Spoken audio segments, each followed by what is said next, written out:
आज आजच्या प्रेस कॉन्फरन्सला मी सर्वप्रथम स्वागत करतो। आजच्या आपल्या पत्रकार परिषदेचा जो विषय आहे तो महसूल वन विभागाने 18 फेब्रुवारी रोजी एक शासन निर्णय पारित केलेला आहे। या शासन निर्णयाचं नाव आहे छत्रपती शिवाजी महाराज महाराजस्व समाधान शिबिर अभियान टप्पा क्रमांक 1 ची अंमलबजावणी करण्याबाबत।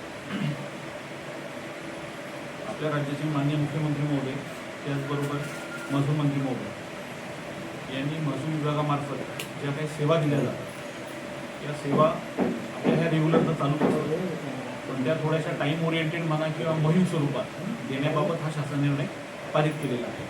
तर या शासन निर्णयान्वये शहापूर तालुक्यात आपण जे कॅम्प घेणार आहोत ते कोणत्या तारखेला कुठे घेतोय आणि त्या कॅम्पमध्ये कशा प्रकारचे वेगवेगळे दाखले दिले जाणार आहेत त्याची माहिती मी आज आपल्याला इथे देतो।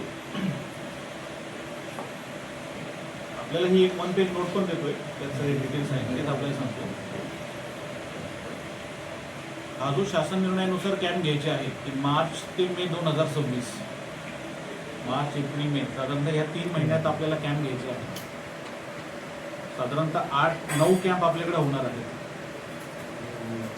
या कॅम्पमध्ये ज्या सेवा उपलब्ध करून देणार आहोत किंवा ज्या स्वरूपाचं काम चालणार आहे ते आहे म्हणजे एक प्रलंबित फेरफार। जे प्रलंबित फेरफार मंजुरीसाठी शिल्लक असतील किंवा काही नागरिकांचे फेरफार अजून घडणं शिल्लक असेल तर त्या कॅम्प स्वरूपात ते घेण्यात येईल। त्याला जी काही 15 दिवसाची मुदत आहे त्या मुदतीचं पालन करून ते फेरफार मंजुरीची प्रक्रिया ही आपल्याला त्याद्वारे करण्यात येणार आहे। आपल्याला माहिती आहे आपला ग्रामीण भाग आहे, वारस नोंदी वगैरे बऱ्याच शिल्लक राहतात, जुने खरेदीकर्ते लोकांना आढळतात, त्याच्या नोंदी वेळेस घेता याव्या जेणेकरून मग लोकांचा येण्या जाण्याचा त्रास किंवा इथला वेळ वाचावा या अनुषंगाने हा मुद्दा घेतलेला आहे। त्याचबरोबर सातबाऱ्यांमधील चुकांची दुरुस्ती, सातबाऱ्यामध्ये नावात क्षेत्रात ज्या काही चुका आहेत त्या दुरुस्त करण्याची संधी आपल्याला याद्वारे आहे। तर त्या चुकांची दुरुस्ती जी आहे ती पण आपण ह्या कॅम्प स्वरूपात घेतोय। त्याचबरोबर डिजिटल स्वाक्षरी, आपल्याला सांगायला त्यांना आनंद होईल की आपण सर्व सातबारे हे आता डिजिटल स्वाक्षरीने संकलित करत आहोत। त्यामुळे ह्या कॅम्पच्या माध्यमातून सुद्धा डिजिटल स्वाक्षरीचे सातबारे व 8 उतार्यांचं वाटप ज्यांना कोणाला आवश्यक आहे ते सेम डे तिथल्या जागेवर देण्यात येतील। त्यानंतर उत्पन्नाचा दाखला, रहिवास दाखला, जातीचे प्रमाणपत्र, नॉन क्रिमिनल प्रमाणपत्र, हे प्रमाणपत्र आता आपल्याला माहिती शाळा एक सत्र संपून आता सुट्ट्यांचा कालावधी संपल्यावर दुसरं सत्र सुरू होणार आहे। दरवर्षीप्रमाणे डोमेसाईल, उत्पन्न, नॉन क्रिमिनल हे दाखले आपल्या तालुक्यातल्या विद्यार्थ्यांना मोठ्या प्रमाणावर लागतात।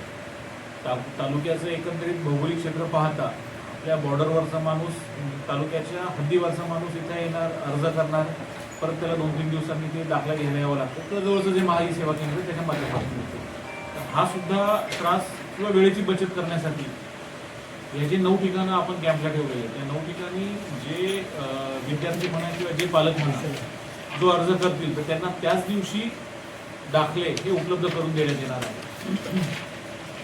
त्याचबरोबर शासनामार्फत शासनाने खास करून महसूल विभागाने जे काही नवीन शासन निर्णय घेतलेले आहेत, उदाहरणार्थ कालच माननीय मंत्री महसूल यांनी विधानसभेतही घोषणा केलेली आहे की यापुढे राज्यात येणे परवानगीची आवश्यकता राहणार नाही। जो काय DP RP जो सँक्शन आहे त्यात जो पर्पज मंजूर आहे त्या पर्पजप्रमाणे DP एरियात तो वापर अनुज्ञेय असणार आहे। त्यामुळे येण्याची जी तरतूद आहे ती MLRC मधून महाराष्ट्र जमीन महसूल संहिता जी आहे त्यातून त्या येण्याच्या तरतुदी आता वगळण्यात आलेल्या आहेत। आता हे लोकांच्या सोयीसाठी करण्यात आलेलं आहे। त्याची पण एक माहिती ही सर्वसामान्य जनतेला या कॅम्पच्या माध्यमातून दिली जाईल। त्यानंतर सामाजिक अर्थसहाय्याच्या योजना आहेत, संजय गांधी योजना आहे, इंदिरा गांधी आहे, श्रावणबाळ योजना आहे। या योजनेचे अद्यापही लाभार्थी आपल्या तालुक्यात म्हणा किंवा जिल्ह्यात म्हणा या योजनेत चांगलं काम झालेलं आहे, पण तरी जे लाभार्थी शिल्लक असतील त्या सर्व लाभार्थ्यांचं या कॅम्पच्या माध्यमातून अर्ज मंजुरीची प्रक्रिया केली जाईल।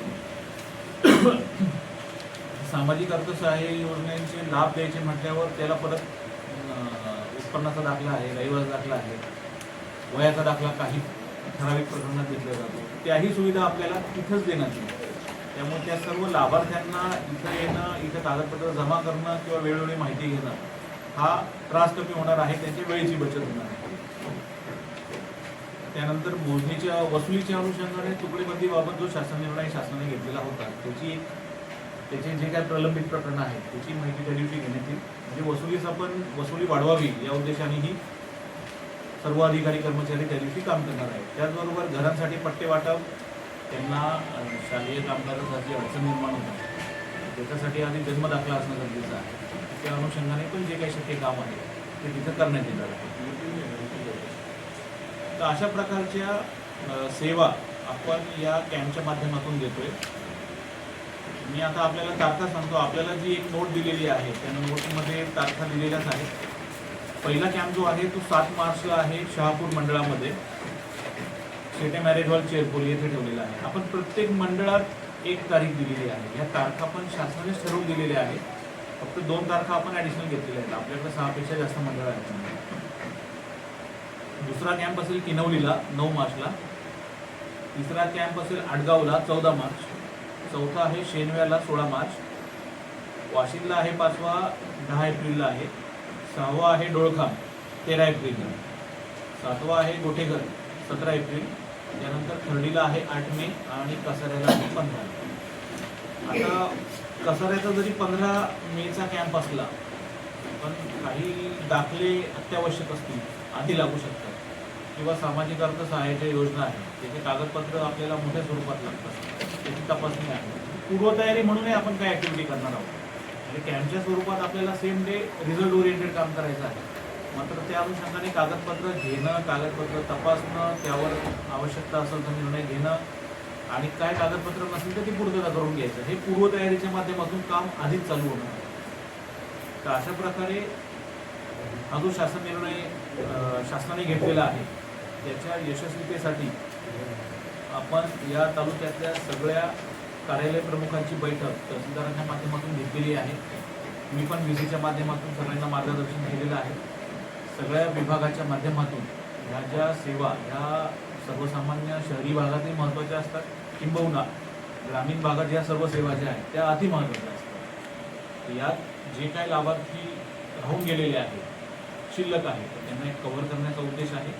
त्याचबरोबर ज्या सेवा शेवटच्या वर्गापर्यंत देणं, शेवटच्या व्यक्तीपर्यंत देणं, त्याचबरोबर शासनाचे जे नवीन निर्णय आहेत जे जनतेच्या लाभासाठी घेण्यात आलेले आहेत त्या शासन निर्णयाची माहिती तालुक्यातल्या शेवटच्या माणसापर्यंत नेणं हा सुद्धा मानस याद्वारे शासनाने व्यक्त केलेला आहे. यासाठीच आपण सर्व शासकीय अधिकारी हे काम करत आहोत. यात आपलाही सहकार्य आवश्यक आहे. त्याचबरोबर या पत्रकार परिषदेच्या माध्यमातून मी सर्व शहापूर तालुक्यातील नागरिकांनाही विनंती करतो की आपण मोठ्या स्वरूपात या तारखांना उपस्थित राहावं, या कॅम्पच्या ठिकाणी उपस्थित राहावं. या व्यतिरिक्तही इतर काही कामं असतील की जे खूप कालावधीपासून प्रलंबित असतील तर त्याबाबतचाही अर्ज स्वीकारण्यासाठी आम्ही सेपरेट निर्देश ठेवणार आहोत आणि त्या पद्धतीतून जेवढा त्या दिवशी रिलीफ देण्यात येईल तेवढा आम्ही प्रयत्न करण्याची करतो. तर ही साधारण माहिती होती. ज्या तारखा दिल्या तालुक्यातल्या कुठल्याही गावचा नागरिक त्या तारखेला तिथे जाऊन करू शकतो ना. तो आता समजा पहिला शहापूरचा आहे याचा अर्थ नाही की बाकीच्या मंडळाचा माणूस येऊन तो करू शकणार नाही. शेवटी हा कॅम्प एक आपल्या समजा आता पहिला शहापूरचा आहे तर बाकीचं कोणी आलं तरी त्याला तिथे आपल्याला देतात येते. सर मी पत्रकार दीपक चंदे. सर ह्या कॅम्पची सर्वात जास्त आवश्यकता विद्यार्थ्यांसाठी आहे. येस. तर आपले मंडळ अधिकारी आणि तलाठ्यामार्फत माझी एक विनंती वजा अर्ज आपला एक सूचना आहे की त्यांनी जेवढ्या भागातील जेवढ्या मोठमोठ्या शाळा आहेत तिथं जनजागृती जर केली तर सर्व विद्यार्थी या आपल्या अभियानाचा लाभ घेतील. आम्ही सर्कल अधिकाऱ्यांना या माध्यमातून ऑलरेडी सूचना दिलेली आहे. त्यांच्या सर्कलमध्ये त्यांच्या मंडळामध्ये ज्या शाळा आहेत मोठ्या मध्यम त्यांच्या मुख्याध्यापकांची भेट घेऊन त्यांना याबाबत अवगत करावं जेणेकरून आपल्याला विद्यार्थ्यांचे जे दाखले आहेत ते आपल्याला वेळेत आणि एकाच दिवसात देता येईल. याबाबतही सूचना दिलेल्या आहेत. म्हणजे शिबिराच्या अनुषंगाने दिनांक 18 फेब्रुवारी 2026 रोजी महाराष्ट्र शासनाच्या महसूल व वन विभागाने छत्रपती शिवाजी महाराजस्व समाधान शिबिर अभियान टप्पा क्रमांक 1ची अंमलबजावणी करण्यासाठी शासन निर्णय पारित केलेला आहे. या शासन निर्णयानुसार तालुक्यातले सर्व विभाग एकत्रितपणे मंडळ स्तरावर येणार आहे. साधारणतः शहापूर तालुक्यात आपले 9 शिबिर होणार आहेत. मंडळ स्तरावर शिबिर असणार आहे. या सर्व शिबिरांमध्ये सर्वसामान्य जनतेची सर्व विभागाशी संबंधित कामं आहे. उदाहरणार्थ सातबारे फेरफार अपडेट करणं, त्याचबरोबर जुन्या नोंदी घ्यायच्या असतील तर त्या घेणं, त्याचबरोबर आधार कार्ड वगैरे देणं, वेगवेगळ्या प्रकारची जे प्रमाणपत्र लागतात, उत्पन्न, रहिवासी, डोमेसाईल, कास्ट या प्रकारच्या प्रमाणपत्राबाबत कारवाई करणं, त्याचबरोबर शासनाचे जे नवीन शासन निर्णय आहे, उदाहरणार्थ येणे परवानगीची आता परवानगीची आवश्यकता नाही, या तरतुदीची माहिती देणं, या तरतुदीविषयी मार्गदर्शन करणं, शासनाच्या या नवीन शासन निर्णय जे आहे ते जनतेपर्यंत पोहोचवणं, ही सर्व प्रक्रिया ही कॅम्प स्वरूपात आपली प्रत्येक मंडळ स्तरावर ह्या 7 मार्चपासून सुरू होणार आहे. 9 कॅम्प आपण या कालावधीत आयोजित करतोय. त्याच व्यतिरिक्त नडगाव आणि आसनगाव या 2 ठिकाणी सुद्धा आपण कॅम्प आयोजित करणार आहोत. या अभियानामार्फत आपण विद्यार्थ्यांना काय आव्हान कराल? विद्यार्थ्यांना आपण हेच म्हणणार, ज्या विद्यार्थ्यांकडे दाखले नाहीत किंवा काढायचे अद्याप त्यांचे शिल्लक राहिलेले आहे किंवा इतर कुठल्या अडचणी आहेत, त्यांनी या कॅम्पच्या दिवशी आपले जे काही कागदपत्र आहे, जन्माचे दाखले वगैरे, हे घेऊन कॅम्पला यावं. कॅम्पला त्यावेळेस त्यांना मार्गदर्शन केलं जाईल, त्यांच्या अर्ज भरले जातील आणि जे पात्र असतील त्यांना त्या प्रकारचे दाखले हे निर्गमित केले जातील. धन्यवाद.